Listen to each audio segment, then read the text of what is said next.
চলো বন্ধুরা, আজকেও তোমাদের সাথে একটা অফিস ডে ব্লগ শেয়ার করি।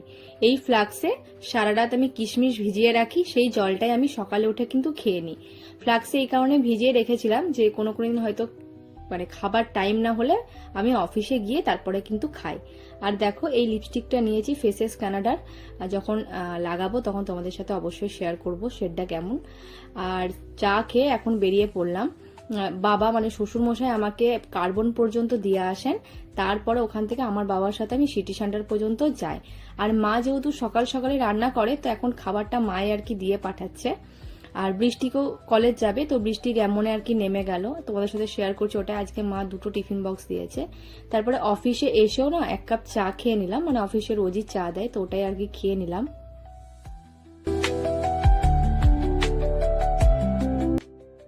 এরপর আজকে ব্রেকফাস্টে না ম্যাগি আনিয়েছিলাম, তো এখানে এগ ম্যাগি খেলাম। এগ ম্যাগি খাওয়ার পর দেখো লাঞ্চ আজকে মা না মুড়ি ঘন্ট দিয়েছে, আর এটা না মনোজদার জন্য একটু রেখেছিলাম। ছোট্ট একটা টিফিন বক্সে ডাল দিয়েছিল, তো লাঞ্চে কি কি খেয়েছি সেটাও তোমাদের সাথে শেয়ার করলাম। তারপর আজকে খুব ডাব খেতে ইচ্ছা করছিল, তাই ডাবের জল খেতে চলে গেলাম, পাশে আর কি অফিসের পাশে আর কি বসে। তো দেখো ওখান থেকে খেয়ে পরে চলে এলাম হচ্ছে অফিস। আর এখন আমি বাড়িতে চলে এসেছি। এসে না আমি একটু আমার যে ড্রয়ারটা আছে সেটা গুছিয়ে নিচ্ছি, কারণ প্রচন্ড এলোমেলো ছিল, ধুলো হয়ে গিয়েছিল। আর অনেক জিনিসের রিয়ার বিয়ের সময় করঙ্গপাড়ায় নিয়ে গেছিলাম, সেগুলো এসে না গোছানো হয়নি। তো সন্ধেবেলায় আসার পর এটাই আর কি গুছিয়ে নিয়ে নিলাম।